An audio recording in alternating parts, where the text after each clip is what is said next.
안녕하세요. 자유전공학부 11학번 졸업생 김종석입니다. 오늘 이렇게 자전 인생극장이라는 이름으로 여러분께 제 이야기를 드릴 수 있게 되어서 정말 감사하고 영광스럽게 생각합니다. 그럼 하나씩 제 이야기를 소개해 드려볼까 합니다. 저는 심리학 그리고 학생설계 전공 놀이문학을 전공했습니다. 지금 하는 일은 미취학 아동들을 대상으로 교육용 로봇을 만들고 있습니다. 여기서 로봇이라고 했을 때 쉽게 떠올릴 수 있는 이미지는 스타워즈에 나오는 R2D2나 그 옆에는 인터스텔라에 나오는 정말 유머러스하고 위트 있는 로봇이죠. 타스라는 친구를 예시로 가져와 봤습니다. 지금은 이런 일을 하고 있습니다. 자유전공학부가 이름에 자유라는 것이 달려있는 만큼 굉장히 많은 선택지가 놓여지게 됩니다. 그런데 한편으로는 자유라는 것은 그 자유에서 내가 어떤 선택을 내려야만 하는 어떤 부담 혹은 필요성이 주어지는 것 같기도 합니다. 그래서 저는 주전공 두 가지를 필수로 골라야만 한다라고 했을 때 각각을 고르는 데 있어서 다소 다른 결정 과정을 거쳤었던 것 같습니다. 먼저 주전공 첫 번째 전공의 경우에는 심리학을 골랐습니다. 심리학을 전공으로 삼는 데 있어서는 크게 고민은 없었던 것 같습니다. 대학에 입학하기 전부터도 여러 가지 웹툰이나 드라마를 통해서 심리학이라는 것에 굉장히 친숙함을 느끼고 있었고 심리학을 공부해보고 싶다라는 생각 역시도 이전부터 가지고 있었던 것 같습니다. 특히 여기 예시로 나온 것은 이제 네이버에 연재됐었던 웹툰 닥터 프로스트라는 심리학자의 이야기를 다룬 웹툰이고요. 그 옆에 있는 라이엇 게임이라는 일본 드라마에서 이 아키야마 신이치라는 주인공이 심리학을 또 전공한 굉장히 천재적인 그런 사람으로 나옵니다. 그래서 그게 굉장히 멋있게 보였던 것 같기도 합니다. 그리고 그 옆에는 당시 네이버 블로그에서 연재를 하던 심리학 개론이라는 웹툰이었었습니다. 소라라는 필명을 사용하는 작가님께서 이렇게 만화로 여러 가지 심리학 원리나 어떤 실험들을 소개를 해주셨는데 거기에서도 굉장히 흥미를 붙일 수가 있었던 것 같습니다. 그래서 심리학은 전공을 선택한 이후에도 굉장히 만족스럽게 그리고 지금까지도 좋은 선택이었던 것 같다라고 생각하고 있습니다. 문제는 그 다음 전공을 고를 때였던 것 같습니다. 굉장히 많은 선택지가 아까 앞서 말씀드렸던 것처럼 놓여져 있었기 때문에 그 중에서도 무엇을 하면 좋을까라는 고민은 지속되었던 것 같습니다.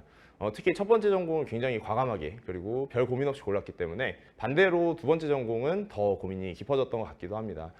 그래서 전공을 선택한다라는 것은 다른 전공을 선택하지 못한다라는 측면도 있었던 것 같아서 그 측면에서의 고민을 계속 했었고 감사하게도 당시 우리 자유전공학부에서는 전공 멘토링 프로그램이라는 것을 제공해 줬습니다. 당시에 실제 해당 전공을 하고 있는 선배 멘토, 뭐 대학원생들이라든지 이런 분들을 소개를 해줘서 주기적으로 이분들께 여러 가지 질문도 하고 조언도 받을 수 있는 멘토링 프로그램을 운영했는데요. 저 같은 경우는 총 4가지 전공의 멘토링을 신청했던 것 같습니다. 당시 경영학, 경제학, 그리고 학생 설계 전공, 여기에 당연히 이 심리학을 아직 고르기 전이었었기 때문에 심리학까지도 한 번 더 이야기를 들어보고 싶다라는 차원에서 선택하고 멘토링을 신청했었던 것 같습니다. 네, 학생 설계 전공을 고민하는 과정에서 어떤 테마를 가져갈지, 나의 관심사는 무엇이고 전공으로서 구체화할 만한 건 무엇인지, 그리고 그거를 통해서 나는 결국 무엇을 하고자 하는지 이 전공 선택 이상의 훨씬 많은 고민들이 또 이루어졌었던 것 같습니다.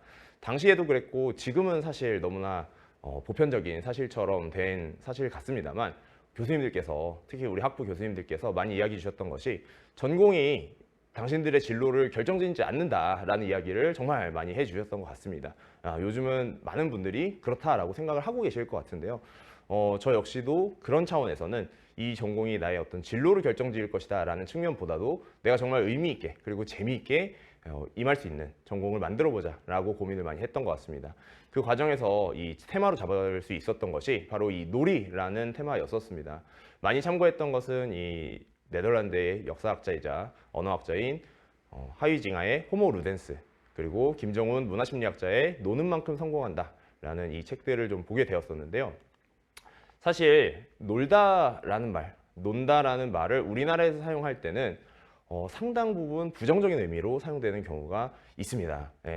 아마도 농업을 하는 국가여서 그랬었을 수도 있을 것 같고 여러 가지 문화적 혹은 언어적 맥락이 있었으리라 짐작을 합니다만 제 전공 분야는 아닌 것 같아서 간략하게 말씀드리면 보고 계신 이 화면이 바로 이 국어사전에서 놀다라는 말을 검색했을 때 나오는 내용들입니다.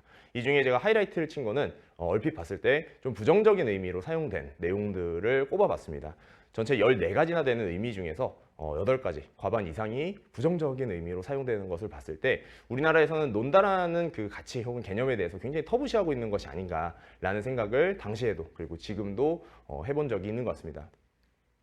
그래서 결국 이 놀이라는 것을 전공으로 구체화해야겠다라는 결론을 내리고 나서 어떤 전공이어야만 하는가라는 차원에서 이런 정의를 좀 내려봤습니다. 놀이 문학은 3가지 질문을 시작을 합니다. 첫 번째, 놀이란 무엇인가? 두 번째, 인간은 왜 놀까? 세 번째, 어떻게 놀아야 할까? 라는 질문들을 통해서 결국 인간은 왜 놀아야만 하는가? 즉, 놀이의 당위를 설명하고자 하는 전공이 바로 학생설계 전공 놀이문화학이라고 할 수 있을 것 같습니다. 여기서 또 우리 학부의 이 선배이신 오늘 저와 마찬가지로 촬영을 하시는 걸로 알고 있는데 이민석 선배님께서 학생설계 전공 선배로서 많이 도와주셨었습니다. 여기서 다시 한번 감사의 말씀을 드리고 넘어가겠습니다. 이 놀이문학이라는 것을 전공한 뒤로 여러 가지 제가 의미 있는 그런 어떤 과정 혹은 결과를 거칠 수 있었어요. 그래서 구체적으로는 연합전공 정보문학과의 수업들 중에서 기능성 게임을 다루는 시리어스 게임 그리고 게임의 이해라는 수업들이 있습니다. 이 수업들을 들으면서 게임이라는 굉장히 구조화된 놀이가 굉장히 의미 있을 수 있다라는 부분에 생각을 하게 되었고 이후 저희 학부의 수업인 자율연구 혹은 아마 기초교육원에서 제공했던 것으로 기억합니다만 학부생 연구 지원 사업이라는 게 학내에 있습니다. 그래서 이를 통해서 이 시학의 드라마 6요소 이론으로 바라본 게임의 이 요소 분석이라는 주제로 여기 있는 포스터 발표를 위해 준비했던 내용을 가져와 봤습니다. 그래서 이 게임을 직접 플레이를 해보고 그 안에 있는 요소들을 찾아내고 정리하면서 논문 그리고 포스터로 정리해보는 그런 기회도 가져갈 수 있었습니다. 당시 정보문학과의 이준환 선생님께서 정말 많이 가르쳐주고 도와주시기도 했습니다. 네, 그리고 또 감사한 분들이 여러 분 계시기도 해요. 이 강명구 언론정보학과 선생님께서는 이 당시 제 어떤 프로토타입, 이 놀이문학의 초창기 이름 후보들 중 하나였던 유희문학이라는 이름으로 이 기사에서 샤라웃을 언급을 해주셨고요. 저희 놀이문학의 지도교수인 이 김성우 선생님께서는 직접 이 칼럼에서 제 전공에 대해 굉장히 이 어떤 따뜻한 이 의견을 이렇게 남겨주시기도 했습니다. 그래서 선생님 제가 오랫동안 못 찾아뵌 것 같은데 조만간에 한번 또 찾아뵙고 인사드리도록 하겠습니다.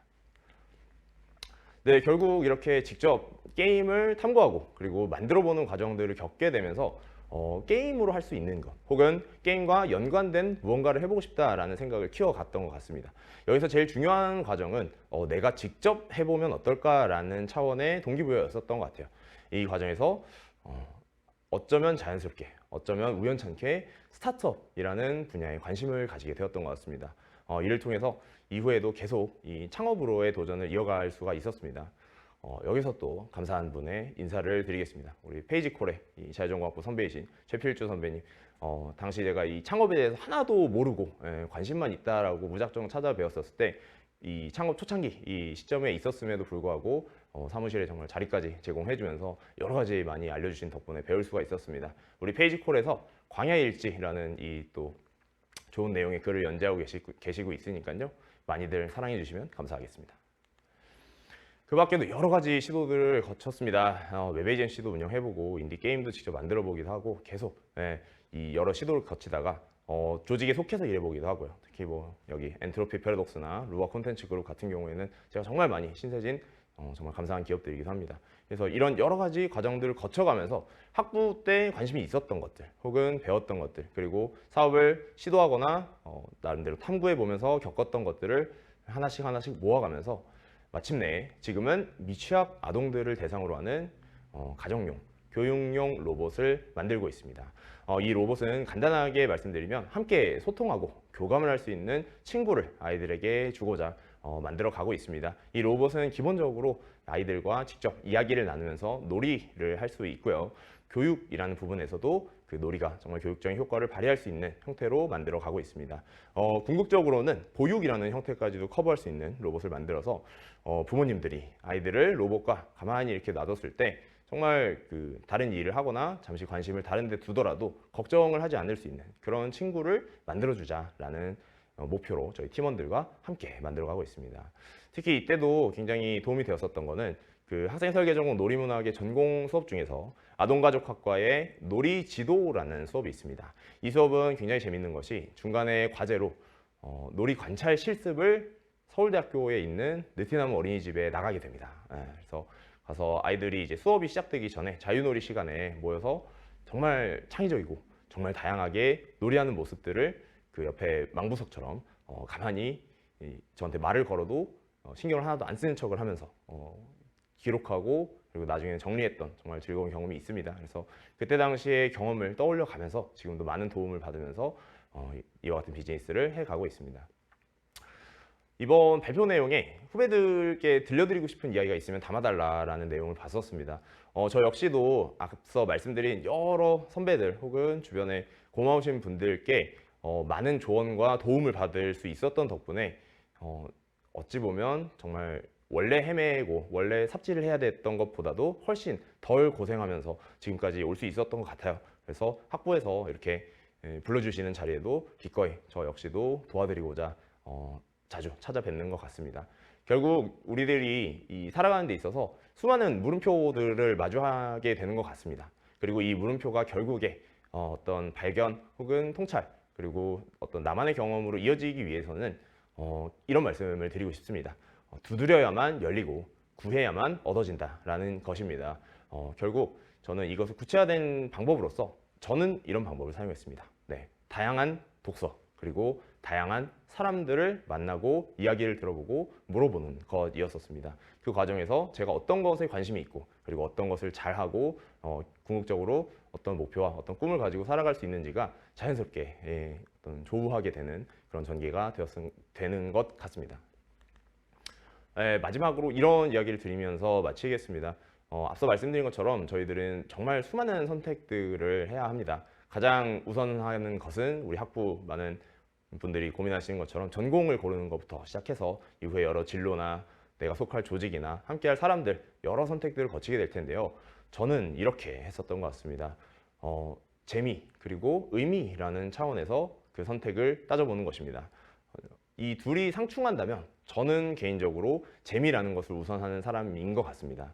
하지만 사람에 따라서 이 둘 중에 하나만이라도 가져갈 수 있는 선택이라고 한다면 저는 썩 괜찮은 선택일 거라고 말씀드리고 싶고요. 만약 두 가지를 다 가져갈 수 있는 선택이라고 한다면 저라면 이렇게 말씀드리고 싶습니다. 절대 그 선택을 놓치지 마십시오. 네, 이것으로 저의 이야기를 마치도록 하겠습니다. 감사합니다.